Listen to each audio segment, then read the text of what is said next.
Հարցը սիրելի հայրենակիցներ, այսօր արդեն փետրվարի 27-ն է, շատ հետաքրքիր եւ կարեւոր հաղորդում ունենք հիմա մենք։ Գիտեք, Փաշինյանը գտնվում է Լեհաստանում, շատ կարեւոր պայմանագիր է ստորագրվել Լեհաստանի հետ, այս հարցը պետք է քննարկենք, ունենք նաեւ միջազգային հարցերին անդրադառնալու կարեւոր ինֆորմացիաներ, տեղեկություններ եւ դրանից բացի շատ կարևոր տեղեկություն առավոտ ստացվեց այն մասին, որ Նիկոլ Փաշինյանը եւ Աննա Հակոբյանը բաժանվել են։ Դուք գիտեք, որ ես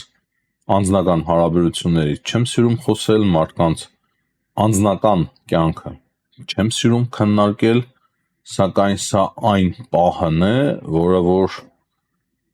շատ լուրջ վտանգներ կարող է ստեղծել, հաշվի առնելով այն, որ հիմա Հայաստանում տեղի ունենալու ընտրություններ նախընտրական փուլ է եւ ռուսական կուսակցությունները, արիք իրենց արդեն այդպես անվանենք, կամ Ռուսաստանի կուսակցությունները շատ լուրջ ակտիվացել են եւ կարող է այս պահը օգտագործեն, հասկանանք թե ինչպես կարող է դա օգտագործեն ընդդեմ Հայաստանի Հանրապետության։ Նախքան հաղորդումը սկսելը հիշեցնեմ լայքերի համար, անպայման, եթե հնարավոր է, դժվար չէ ձեզ լայքեք, բաժանորդագրվեք, եթե մինչև հիմա չեք բաժանորդագրվել մեր ալիքին, գրեք նաև ձեր կարծիքը մեկնաբանությունների մեջ։ Սկսենք այն տեղեկությունից, որ Աննա Հակոբյանը եւ Նիկոլ Փաշինյանը բաժանվել են, ճիշտ ասած մի քանի օր առաջ, երբ որ ինքը գրառում էր կատարել, դա առաջինը ինչ իմ մտքով անցավ, դա էր հենց, որ իրենք բաժանվել են, հետո տեսա, որ սոցիալական ցանցերը, լրատվամիջոցները այլ կերպ սկսեցին ամեն ինչ մեկնաբանել եւ ուրիշ տեղեկություններ էլ չկային, դրա համար ասացին քա լավ, ոչ մի կարևոր բան տեղի չի ունեցել փաստացի։ Ուղղակի ԶԱԳՍ են գնացել եւ իրենց ամուսնությունը գրանցել են օրենքի համաձայն, բայց հիմա պարզ է դառնում, որ չէ։ Փաստացի բաժանվել են Նիկոլ Փաշինյանը եւ Աննա Հակոբյանը եւ կրկին նշեմ, սա այն չէ, որ ես կուզենայի քննարկել իրենց անձնական կյանքը, ասեմ նույնիսկ ավելին ես տեղյակել չեմ, թե ինչ խնդիրներ ունեցել զույգերը, բայց մեկ բան փաստ է, որ այս հարցը միանշանակ հիմա քաղաքականացվելու է եւ այդ ռուսական ուժերը, ռուսական կուսակցությունները սկսելու են սա օգտագործել, փորձելու են ինֆորմացիա գտնել, թե ինչու են բաժանվել Աննա Հակոբյանը եւ Նիկոլ Փաշինյանը, փորձելու են Աննա Հակոբյանին ինչ որ առաջարկներ անել, որ արի պատմիր, թե ինչ է տեղի ունեցել, փորձեն ինֆորմացիա ստանան, փորձեն հորինված տեղեկություններով լցնել սոցիալական ցանցերը, համացանցը եւ իրենց հեռուստաընկերություններով խոսեն ինչ որ տեղի չունեցած սուտ երևույթներից բամբասանքի մեծ առիթ տալով, որպեսզի ավելի ու ավելի շատ վար կաբեկեն Նիկոլ Փաշինյանին։ Ես տվյալ պարագայում կրկնեմ, ոչ թե Նիկոլ Փաշինյանին եմ պաշտպանում, այլ Հայաստանի Հանրապետությանը, քանի որ հստակ գիտեմ, որ Նիկոլ Փաշինյանը ընդամենը իրենց թիրախն է, իրենք ուզում են վերացնել Նիկոլ Փաշինյանին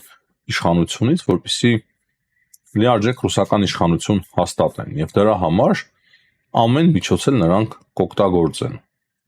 եւ իրենց ներքին անձնական ընտանեկան հարցերը պետք է փորձեն դուրս անեն կամ հորինեն այն ինչ չկա։ Դրա համար մենք պետք է շատ լուրջ նաեւ սրան պատրաստվենք։ Ահա դա է պատճառը, որ այս փուլում տվյալ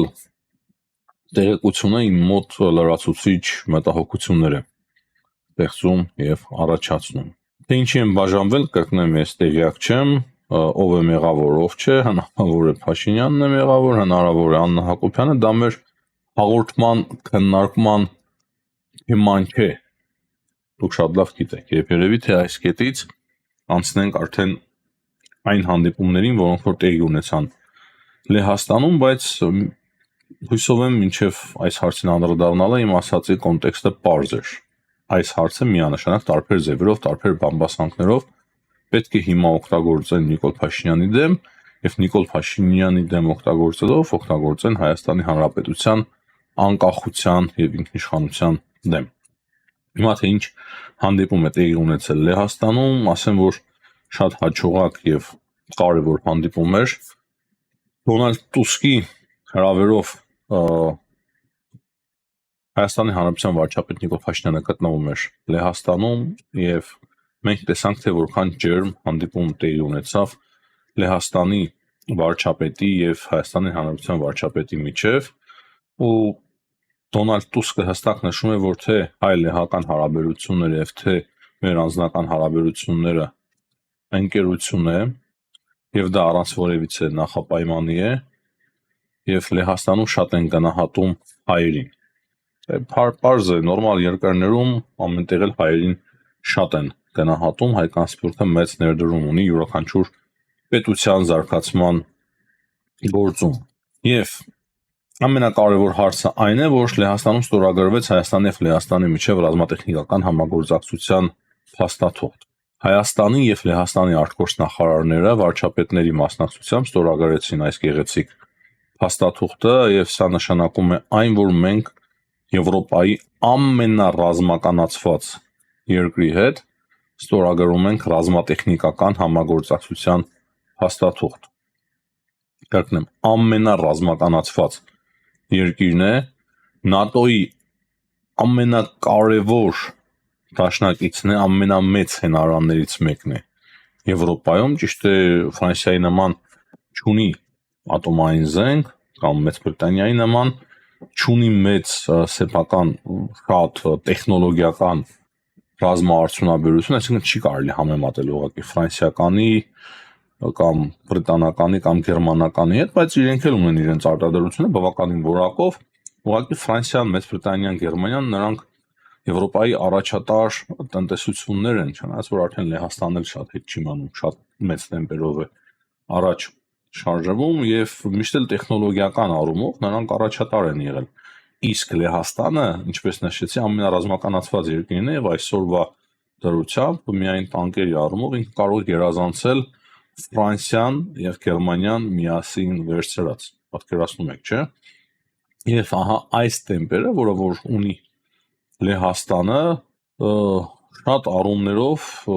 վկայում են այն մասին, որ կարող է դառնա Եվրոպայի ամենահզոր բանակ ունեցող երկիրը բոլոր առումներով։ Շատ հարցերում արդեն իսկ ինչպես նշեցի գերազանցում է Ֆրանսիային, Գերմանիային եւ Մեծ Բրիտանիային, կան հարցեր, որտեղ որ բանականը հետ են ընկնում, բայց ընդհանուր տենդենսը այնպեսին է, որ իրենք կարծում եմ շատ շուտով նաև այն ոլորտներում, որտեղ որ հետ են ընկնում կոնկրետ ռազմաարդյունաբերության մեջ, այդտեղ էլ միանշանակ կարող է առաջ ընկնել։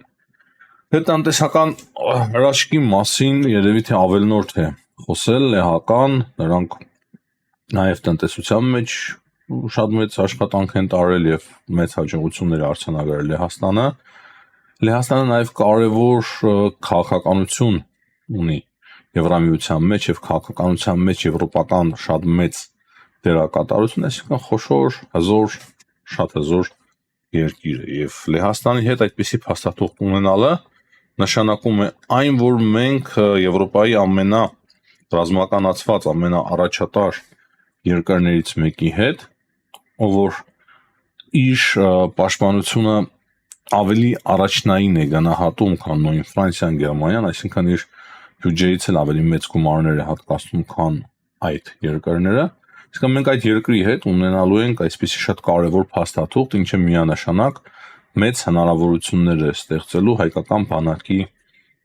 համար։ Կարևոր է նաև նշել, որ Նիկոլ Փաշինյանը հրավիրեց Դոնալդ Տուսկին մասնակցելու եվրոպական համայնքների գագաթնաժողովին, որը որ տեղի կունենա Երևանում, դե պարզ էր, որ Տուսկը լինելու էր այդ կարևոր հավաքին։ Դրանից բացի շատ կարևոր մեկ հայտարարության վրա ուզում եմ ձեր ուշադրությունը սևեռել, սիրելի հայրենակիցներ, եւ կոնկրետ խոսքը վերաբերվում է Եվրամիության անդամակցությանը Հայաստանի, ու Տուսկը ասում է, որ մենք մեծ կարևորությամբ մի քիչ էլ մտահոգություններով, վախով, բայց մեր դռները բացում ենք Եվրամիության դռները բոլոր դեմոկրատական երկրների համար, ովքեր որ ցանկանում են դառնալ Եվրամիության անդամ, հստակ ասում է, որ ցես համար Հայաստան մենք բացում ենք մեր դռները, որպեսզի դուք դառնաք Եվրամիության անդամ։ Մի փոքր զգուշությամբ, բայց նույն ժամանակ նաև մեծ վճռականությամբ։ Եվ եթե դուք շարժվում եք այս չափանիշներով ժողովրդավարության բարեփոխումների, ապա միանշանակ Լեհաստանը Հայաստանի կողքին է։ Եվ սա ևս շատ կարևոր ազդակ է Հայաստանի համար, քանի որ Լեհաստանը նաև մեծ ահռելի քաղաքական ազդեցություն ունի Եվրամիության բոլոր երկրների վրա։ Հուսով եմ շատ պարզ եմ արտահայտվում, եւ եթե մենք խոսում ենք Եվրոպայի հզորագույն երկրների մասին, որոնք որ Մեծ Բրիտանիան, ճիշտ է, Եվրամիությունից դուրս է, բայց Մեծ Բրիտանիան է Եվրոպայում, Գերմանիան է, Ֆրանսիան է, Իտալիան է, Իսպանիան է, ապա Լեհաստանը ևս իր շատ լուրջ եւ կարևոր տեղը ունի Եվրոպայում։ Էլ չասեմ ինչքան մեծ կարևոր դեր ունի Եվրամիության մեջ։ Դրանից բացի մեկ կարևոր տեղեկություն էլ երեք մենք ստացանք, որը որ հայտնում էր ֆակտորը, փաստացի պարզվում է, որ հայկական բոլոր սահմանակետերից ռուսական զորքերը դուրս են բերվել, սա մեծ կարևոր լուր է մեզ համար, այսինքն նրանք ոչ հայ-իրանական սահմանին այլևս կան, անցակետում կոնկրետ ոչ հայ-վարացականում, հայ-վարացականում չեմ հիշում երբ են եղել ռուսները, ճիշտ ասած, եւ հիմա նաեւ ոչ էլ կլինեն հայ-թուրքականում, այսինքն այնտեղ էլ այլևս չկան, ռուս սահմանապահները չկան, եւ դա նշանակում է այն, որ երբ որ Մարգարայի անցակետը արդեն բացվի, իսկ ես շատ հույսով եմ, որ դա տեղի կունենա 2026 թվականի առաջին կեսին, ճիշտ է կային հայտարարություններ, որ շատ ավելի շուտ էր տեղի ունենալու նոր տարուց հետո միանգամից, բայց տեսնում եք, դեռևս մենք որևիցե առաջընթաց չունեցանք այդ գործում, բայց հույս կա, որ մինչև այս տարվա գոնե կեսը 2026 թվականի կեսը Մարգարան բացվի եւ շատ լավ է, որ այնտեղ այլևս ռուսները չեն գտնվելու, այսինքն վերահսկողությունը իրականացնելու են միայն ու միայն Հայաստանի սահմանապահ ուժերը։ Հիմա խոսենք Իրանից, թե ինչ կա Իրանից, Ամերիկայի եւ Իրանի միջև բանակցություններին երևի դուք տեղյակ եք, կարծես թե դրական ինչ որ զարգացումներ կան, ինչ որ թեթև հայտարարություններ, բայց կոնկրետ դեռ ոչինչ չունենք։ Կարծես թե Իրանը համաձայնվում է, որ այլևս չի հարստացնելու ուրանը եւ չի պատրաստելու ատոմային զենք, չնայած որ իրենք հրաժարվում էին ընդունել, որ իրենք պատրաստվում են ատոմային զենք ունենալ, Մարկո Ռուբիոն շատ լավ ասեց, թե դրա համար դուք կոնկրետ շատ հեռահար բալեստիկ հրթիռներ եք մշակում եւ ուրանը հարստացնում եք մի քանի անգամներով շատ ավելի, քան անհրաժեշտ է ատոմային էներգիայի համար, ինքու համար եք դուք դա անում։ Շատ պարզ ասեց եւ հիմա կարծես թե Իրանը համաձայնվում է, բայց դրա դիմաց ուզում է, որ Ամերիկայի Միացյալ Նահանգները հանեն պատժամիջոցները։ Կրկնեմ, սա նախնական տեղեկություններով, մի փոքր թերահավատ եմ, երևի իմ պատկերացմամբ այդ պայմանավորվածությունները այնուամենայնիվ կարող է չկայանան վերջին պահին Իրանը ձգձգելով ոչ թե հրաժարվի, Ամերիկայի Միացյալ Նահանգները հասկանան, որ Իրանը ուղղակի կրկին ձգձգում է եւ չի ուզում պայմանավորվել։ Սա է այս պահի դրությամբ եւ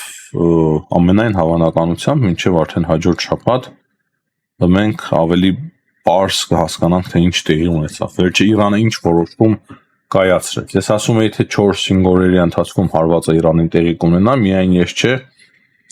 աշխարհում բազմաթիվ հարյուրավոր փորձագետներ սխալվեցին, հիմա այստեղ չէր էլ կարող հաստատ ասել որևիցե բան, քանի որ մենք բոլորը շատ լավ ենք ճանաչում Դոնալդ Թրամփին, չկա որևիցե նորմալ մի փորձագետ, որը որ կարողանա կանխագուշակել, թե ինչ է կատարվում Դոնալդ Թրամփի գլխում, ինչ ձևով ինքը կարողանա, ինչ տրամադրություններով եւ ինչ հրաման կարձակ։ Դրա համար շատերս սխալվեցինք, բայց մեկ բան պարզ է, որ եթե հիմա արդեն Իրանը սկսի կրկին ձգձգել, Դոնալդ Թրամփին նորմալ առողջ տրամաբանության համաձայն չպետք է մնա որևիցե ելք, քան հարված հասցնել Իրանին։ Մենք խոսում ենք նաև այն մասին, որ Ամերիկայի Միացյալ Նահանգներում բազմաթիվ գեներալներ փորձում են համոզել Դոնալդ Թրամփին հարված չհասցնել Իրանին։ Ջեյ Դի Վենսը, Ամերիկայի Միացյալ Նահանգների փոխնախագահ, լուրջ մտահոգություններ ունի եւ նա էլ չի ցանկանում, որ նման հարված տեղի ունենա, այնպես որ տեսնենք եւ կարծում եմ հաջորդ շաբաթ արդեն ամեն ինչ շատ պարզ կդառնա։ Մեկ լարվածության կետ էլ առաջացավ հիմա Աֆղանստանի եւ Պակիստանի միջև, ճիշտ է, անցյալ տարի մենք ունեինք տեղեկություններ, որ անընդհատ ռազմական բախումներ են տեղի ունենում Պակիստանի եւ Աֆղանստանի միջև եւ երեք բավականին լուրջ ձևով լարվել է իրավիճակը, սահմանային կարիերներ են եղել, աֆղանցիները կարողացել են մի քանի սահմանակետ պաշտպանական կետեր վերցնել հարձակման ժամանակ Պակիստանից, այսինքն կարողացել են առաջ խաղացում ունենալ, նույնիսկ չնայած որ Պակիստանը շատ ավելի զինված է եւ դրա արդյունքում արդեն Պակիստանը լուրջ հարվածներ է հասցրել Աֆղանստանի տարբեր կարևոր քաղաքներին, այդ թվում նաև մայրաքաղաքին, այնպես որ հիմա բավականին լուրջ ռազմական գործողություններ են ընթանում այդ երկու երկրների միջև։ Պակիստանն էլ սկսել է մեղադրել Աֆղանստանին, որ Աֆղանստանը համագործակցում է Հնդկաստանի հետ եւ տերորիստական ակտեր են պլանավորում ընդդեմ Պակիստանի եւ ընդհանուր առմամբ Աֆղանստանը տերորիստական պետություն է։ Տեսնենք թե ինչպիսի զարգացում կլինի նաև այնտեղ։ Այդ լարվածությունը ճիշտ է մեզանից բավականին հեռու է, բայց բավականին մոտ է Իրանի սահմաններին եւ եթե հիմա Իրանում էլ սկսվի պատերազմ, ապա շատ ավելի անկանխատեսելի կլինի տարածաշրջանը, եթե այնտեղ այդ կոնֆլիկտը հիմա արագ չկարգավորվի։ Իմիջիայլոց շատերն են խոսում, որ քրդերը ակտիվացել են Իրանում, տարբեր հայտարարություններ են անում, եթե Ամերիկայի Միացյալ Նահանգները հարվածեն, քրդերը կարող է ակտիվանան, անկեղծ ասած չի շտապի որևիցե գնահատական տալ, հաստատել կամ հերքել այդ տեղեկությունը, բայց մեկ բան փաստ է, որ կարող է Թուրքիան ինքը շահագրգռված լինի, որպեսզի այդպիսի հիբրիդային արձագանքները, պատերազմի մասերը դուրս գան, այսինքն ինքն էլ հնարավոր է, որ ստեղծի այդպիսի հիբրիդային վտանգ հայտարարություններով, որ տեսեք քրդերը ակտիվանում են, եթե իրավիճակը շատ խառնվի, մենք էլ պետք է մտնենք, ներխուժենք Իրան, այսինքն հիմք է նախապատրաստում, որպեսզի կարողանան իրենք էլ անհրաժեշտության դեպքում մուտք գործել Իրան, դրանից բացի գիտեք 40 միլիոնից ավել թրքեր կան, թուրքական ցեղեր, ադրբեջանցի են ավելի շուտ, որոնք որ ապրում են Իրանում, եւ այդտեղ էլ վտանգը բավականին մեծ է մեզ համար, բայց Թուրքիան եւ Ադրբեջանը միանշանակ իրենց ծրագրերը եւ նպատակները ունեն, այսինքն եթե Իրանում սկսվի ինչ-որ քաղաքացիական պատերազմ կամ ինչ-որ քաղաքացիական բախումներ լինեն Ամերիկայի Միացյալ Նահանգների եւ Իսրայելի հարվածների արդյունքում, իմիջիայլոց Ամերիկայի Միացյալ Նահանգները եթե սկսեն հետապնդել Իրանում իշխանափոխության իրենց ծրագիրը, կարող է իրավիճակը դուրս գալ վերահսկողությունից եւ սիրիական սցենարով սկսեն զարգանալ իրադարձությունները, շատ մեծ հույս ունեմ, որ այդպես չի լինի, բայց մենք պետք է ամենավատին, ամենավատ թարագույնին պատրաստ լինենք, քանի որ տարբեր խնդիրների եւ հարցերի ենք միանգամից բախվելու, այդ թվում նաեւ մեծ փախստականների խնդրին։ Իմիջիայլոց Իրանում էլ սկսել են հասկանալ, թե ինչքանով լուրջ է վտանգը, դրա համար իրենք արդեն փակել են օդային սահման Ադրբեջանի հետ եւ դրանից բացի տեղեկացրել են, որ անօդաչու թռչող սարքերով վերահսկելու են Իրանը-ադրբեջանական սահմանը։ Այսինքն իրենք սպասում են, որ Ադրբեջանից ինչ որ գործողություններ տեղի ունենան, ինչ որ հարվածներ հասցվեն Իրանին։ Իրանը արդեն այդ փորձը ունի։ Վերջին պատերազմը հստակ ապացուցեց, որ վտանգը իրական է եւ դրանից բացի մենք գիտենք, թե ինչպես կործանվեց Իրանի նախագահի ուղղաթիռը, սպանվեցին Իրանի նախագահը եւ արտգործնախարարը, Ում ձերքի գործներն դա, այսինքն հաստատված չէ, բայց շատ պարզ հստակ ենթադրություններ կա, որոնք որ խփում են, որ դա կոնկրետ ահաբեկչություն էր, հատուկ գործողություններ Ադրբեջանի եւ Իսրայելի կողմից։ Երբ որ ես այսպես եմ խոսում, մի մտածեք, թե ես պաշտպանում եմ Իրանին կամ Ադրբեջանին կամ Իսրայելին, չէ, ուղղակի ներկայացնում եմ այնինչ կա։ Միշտ փորձել եմ այդպես վարվել։ Եվ հիմա նույնպես վտանգը շատ մեծ է, որ Ադրբեջանը Իսրայելը սկսի օգտագործել Ադրբեջանի տարածքը Իրանի համար։ Վտանգը մեծ։ Հիմնականում այսքանը, սիրելի հայրենակիցներ, հաջողություն եմ մաղթում բոլորին, ցտեսություն, կհանդիպենք։